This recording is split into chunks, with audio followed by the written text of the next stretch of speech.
जय हिंद। नियोजित शिक्षकों के लिए जो परीक्षा ली जाने वाली है, विभाग के द्वारा एक वेबसाइट बनाया गया है। देखिए आप, बिहार विद्यालय परीक्षा समिति के द्वारा PSEBsakshamta.com, तो आपके पास ये खुल के आएगा। तो यहाँ पर आप देखेंगे कुछ इंपॉर्टेंट लिंक दिया हुआ है। विज्ञापति प्रैक्टिस टेस्ट लिंक है कि आप यहाँ से टेस्ट दे सकते हैं कि किस तरीके का जो आपका CBT टेस्ट होने वाला है वो किस तरीके का होगा। आप यहाँ से प्रैक्टिस कर सकते हैं। नोटिफिकेशन दिया हो, नोटिफिकेशन पढ़ लीजिएगा। फॉर्म फिलिंग डेमो वीडियो, अगर फॉर्म में कोई प्रॉब्लम है, मतलब भरने में आ रही है, तो यहाँ से भी देख सकते हैं। और हम तो आज आपको दिखाएंगे फॉर्म कैसे भरना है। तो चलिए देखिए, यहाँ पे जो लॉगिन का जो पोर्टल है उस पर सबसे नीचे में लिखा हुआ है रजिस्टर न्यू कैंडिडेट। तो इस पर क्लिक करेंगे पहले। उसके बाद आपके सामने खुल करके आएगा, यहाँ पे देखिए साइन अप का फॉर्म खुल के आएगा। ये सब आप पहले भर लेंगे। First name, middle name, last name. तो जो आपका फर्स्ट नेम होगा फर्स्ट नेम में डालेंगे, मिडिल नेम में डालेंगे, लास्ट नेम में डालेंगे। उसके बाद अपना ईमेल डाल लेंगे, उसके बाद मोबाइल नंबर डाल लेंगे, उसके बाद पासवर्ड डाल लेंगे। आपका पासवर्ड को फिर से एक बार कंफर्म कर लेंगे। कंफर्म करने के बाद आप यहाँ पे रजिस्टर पे क्लिक करेंगे। तो चलिए, रजिस्ट्रेशन कंप्लीट हो गया। तो रजिस्ट्रेशन कर लेने के बाद आपके पास, जब आप लॉगिन करके खोलेंगे तो आपके पास ये खुल के आएगा, जहाँ से कि आप अपना सारा डिटेल फिल करना होगा। पहले तो आपको टीचर नेम डालना होगा, मतलब खुद का नाम जो है। उसके बाद जेंडर डालेंगे, उसके बाद डेट ऑफ बर्थ डालेंगे। डेट ऑफ बर्थ फिर से दोबारा, ताकि गलती ना हो इस वजह से दोबारा दिया गया है कि एक बार और डाल लें आप। उसके बाद कैटेगरी डालेंगे, कौन से कैटेगरी में आप आते हैं, OBC, जनरल, EBC, जो भी आ रहा है आप अपना कैटेगरी डाल लेंगे। यहाँ पे पुनः एक बार फिर से कैटेगरी डालेंगे, और जो आपका कैटेगरी सर्टिफिकेट होगा उसको आप अपलोड कर लेंगे। यहाँ पे आधार नंबर डाल लेंगे। आधार नंबर डालने के बाद आपको वही फाइल जो है आधार को अपलोड करना पड़ेगा। और उसका देखेंगे कि आप साइज जो रखना है वो अलाउड है, 1 MB तक का साइज अलाउड है यहाँ पर। मदर नेम डालेंगे, फिर फादर नेम डालेंगे। उसके बाद आपका एड्रेस आएगा, एड्रेस फिल करेंगे। परमानेंट एड्रेस जो है वो डाल लेंगे, डिस्ट्रिक्ट डाल लेंगे, स्टेट डाल लेंगे, पिन कोड डाल लेंगे यहाँ पे।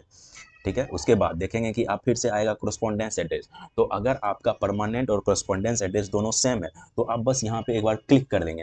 अगर क्लिक कर देंगे तो दोनों आपका ऑटोमेटिक जो आप ऊपर भरेंगे वो यहाँ पर आ जाएगा। अगर आपका डिफरेंट है तो आप खुद से एक बार यहाँ पर भर लेंगे। उसके बाद टीचर जो इन्फॉर्मेशन डालना है, टीचर का इन्फॉर्मेशन आप जो है, टाइप ऑफ नियोजन यूनिट यानी नियोजन इकाई का प्रकार।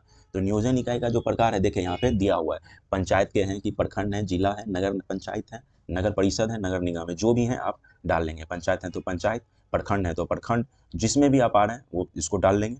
उसके बाद नेम ऑफ नियोजन यूनिट ऑफ करंट पोस्टिंग, नियोजन यूनिट का जो करंट पोस्टिंग है वो डालेंगे, मतलब आपकी पोस्टिंग अभी कहाँ पर है आप उसको भर लेंगे यहाँ पर। उसके बाद टाइप ऑफ टीचर, टीचर की मतलब स्थानीय निकाय शिक्षक नियमावली 2020 के अंतर्गत, वो डालेंगे यहाँ पे। उसके बाद सेलेक्ट सब्जेक्ट, आप अपना सब्जेक्ट को सिलेक्ट कर लेंगे। उसके नियोजन लेटर यहाँ पर जो है डालेंगे आप अपना, यानी नियोजन पत्र। उसके बाद यहाँ पे नियोजन का डेट डालेंगे। उसके बाद आपको वो नियोजन का जो लेटर है वो अपलोड कर लेंगे इस जगह। उसका साइज होना चाहिए 1 MB। स्कूल डिटेल है, उसके बाद आप जहाँ पर वर्तमान में आप पोस्टिंग है, स्कूल डिटेल में देखेंगे कि वर्तमान विद्यालय का UDAIS कोड, वर्तमान विद्यालय का जो UDAIS कोड होगा वो इसमें फिल करेंगे। और वर्तमान पोस्टिंग का स्कूल नाम डाल देंगे। यहाँ पर ब्लॉक डाल देंगे, जिस जहाँ पे भी आपका स्कूल है वो किस ब्लॉक के अंतर्गत है। वर्तमान पद स्थापित जिले का नाम, और जहाँ पे भी आपका आप पदस्थापित हैं अभी उसके जिले का नाम डाल देंगे।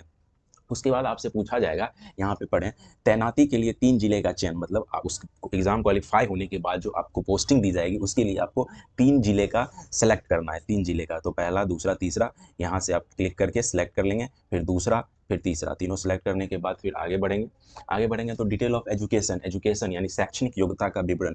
यहाँ पे देखें मैट्रिक, मैट्रिक का जो है नेम ऑफ बोर्ड या यूनिवर्सिटी, आप किस यूनिवर्सिटी से हैं, किस बोर्ड से मैट्रिक किए हैं वो डाल देंगे। उसके बाद कौन से स्कूल का था, कौन से स्कूल से किए हैं वो डाल देंगे। पासिंग ईयर डाल देंगे, कब पास किए हैं। फुल मार्क्स डालेंगे, यहाँ पे कितना मार्क्स ऑब्टेन हुआ वो डालेंगे। डिवीजन डालेंगे, परसेंटेज डालेंगे, और वही जो आपका मार्कशीट हुआ होगा या फिर सर्टिफिकेट होगा उसको आप यहाँ पर अपलोड कर लेंगे 1 MB के साइज में। उसी तरीके से इंटरमीडिएट में भी सेम है। यहाँ से यूनिवर्सिटी, उसके बाद फिर यहाँ पर डालेंगे आप कॉलेज स्कूल का नाम, यहाँ पर ईयर डाल देंगे, कब पास किए, फुल मार्क्स, ऑब्टेन मार्क्स, ये सारा चीज़ करते हुए। ग्रेजुएशन में भी सेम है, देख लीजिए सेम करेंगे। पोस्ट ग्रेजुएशन है तो आप पोस्ट ग्रेजुएशन डाल देंगे। उसके बाद आएगा आपका ट्रेनिंग क्वालिफिकेशन। ट्रेनिंग क्वालिफिकेशन में जब आएंगे तो देखिए कि आपके पास कौन कौन सा ट्रेनिंग का दिया हुआ है। यहाँ पे है DLED या इक्विवेलेंट, DLED या उसके इक्वल कोई ट्रेनिंग आपके पास है तो, B.Ed या उसके इक्वल ट्रेनिंग है तो, अदर देन अगर कोई दूसरा भी ट्रेनिंग आप कर रखे हैं तो यहाँ पे डाल देंगे। उसके बाद है कि नेम ऑफ द बोर्ड या यूनिवर्सिटी, यानी कौन से बोर्ड या यूनिवर्सिटी से आप ट्रेनिंग किए हैं उसको यहाँ पे डाल देंगे। उसके बाद name of school college institution, यानी यहाँ पे जो स्कूल भी होगा या कॉलेज होगा या इंस्टीट्यूशन, किस कॉलेज स्कूल से किस कॉलेज से आप DLED या इसके इक्विवेलेंट ट्रेनिंग प्राप्त हुई है वो डालेंगे। कौन से ईयर में आपका कौन से ईयर में आपका ट्रेनिंग कंप्लीट हुआ वो डालेंगे, कितना मार्क्स आया वो डालेंगे, फुल मार्क्स मतलब कितने में कितना का टोटल था वो डाल देंगे, डिवीज़न क्या रहा वो डाल देंगे, परसेंटेज डाल देंगे। उसके बाद आप अपना डॉक्यूमेंट को अपलोड कर देंगे। सेम इसी तरीके से आप बीएड का भी देख लेंगे। उसके बाद अगर बीएड नहीं है तो अदर यहाँ जो भी आपका ट्रेनिंग है उसका यहाँ पे नाम लिख करके उसका सारा डिटेल इस सब में भर देंगे। भरने के बाद आप अपना सर्टिफिकेट यहाँ पर अपलोड कर देंगे। ये सब करने के बाद फिर नीचे चलेंगे तो detail of teacher eligibility test यानी शिक्षक पात्रता परीक्षा का आप डालना है यहाँ पे। तो सीटेट, बीटेट, एस्टेट ये सारा चीज़ का है यहाँ पे। आपने पेपर 1 सीटेट में कितना मार्क्स आया है 1 या 2 में, कोई एक डाल देंगे यहाँ पर, ईयर डाल देंगे, रोल नंबर डाल देंगे। उसके बाद सर्टिफिकेट यहाँ पर डालेंगे। यहाँ पर देखिए क्वालिफाइड और नॉट क्वालिफाइड, अगर क्वालिफाइड है तो क्वालिफाइड डालेंगे, नॉट क्वालिफाइड है तो नॉट क्वालिफाइड डालेंगे। उसके बाद आप डॉक्यूमेंट को अपलोड कर लेंगे। स्टेट में है उसी तरीके से एफिशिएंसी टेस्ट, अगर आपका कोई अदर है तो आप अदर यहाँ पे डालें। अगर आपका अदर है तो आप यहाँ पे अदर जो भी ट्रेनिंग जो भी आपका पात्रता परीक्षा हुआ था आप यहाँ पर डाल देंगे और उसके बारे में यहाँ पर देखें कितना पेपर 1 या 2 में कितना नंबर था वो डाल देंगे। उसके बाद ईयर ऑफ टेस्ट डाल देंगे यहाँ पर। उसके बाद यहाँ पर देखेंगे रोल नंबर डाल देंगे। रोल नंबर डालने के बाद फिर देखेंगे कि सर्टिफिकेट नंबर यहाँ डाल देंगे। सर्टिफिकेट नंबर डालने के बाद आप देखेंगे कि यहाँ पे लिखा हुआ है क्वालिफाइड और नॉट क्वालिफाइड। क्वालिफाइड है तो क्वालिफाइड में येस डाल देंगे, अगर नहीं क्वालिफाइड है तो नो डाल के डॉक्यूमेंट अपलोड करके आगे बढ़ेंगे। आगे बढ़ने के बाद आप देखेंगे कि upload a photograph and signature of a candidate. Photo यहाँ पे आपको डालना है और यहाँ पे आपका सिग्नेचर डालना है। तो कुछ कंडीशन है फोटो में, आप एक बार देख लें। अपलोड अ coloured latest passport size photo 3.5 centimetre into 4.5 centimetre, इसका जो लेंथ विड्थ दिया वो 3.5 इंटू 4.5 दिया है। With background photo size 20 KB to 100 KB, यानी जो आपका फोटो का साइज होगा वो 20 KB से 100 KB के बीच में होगा और JPG होना चाहिए, वो आप यहाँ पे फोटो अपलोड करेंगे।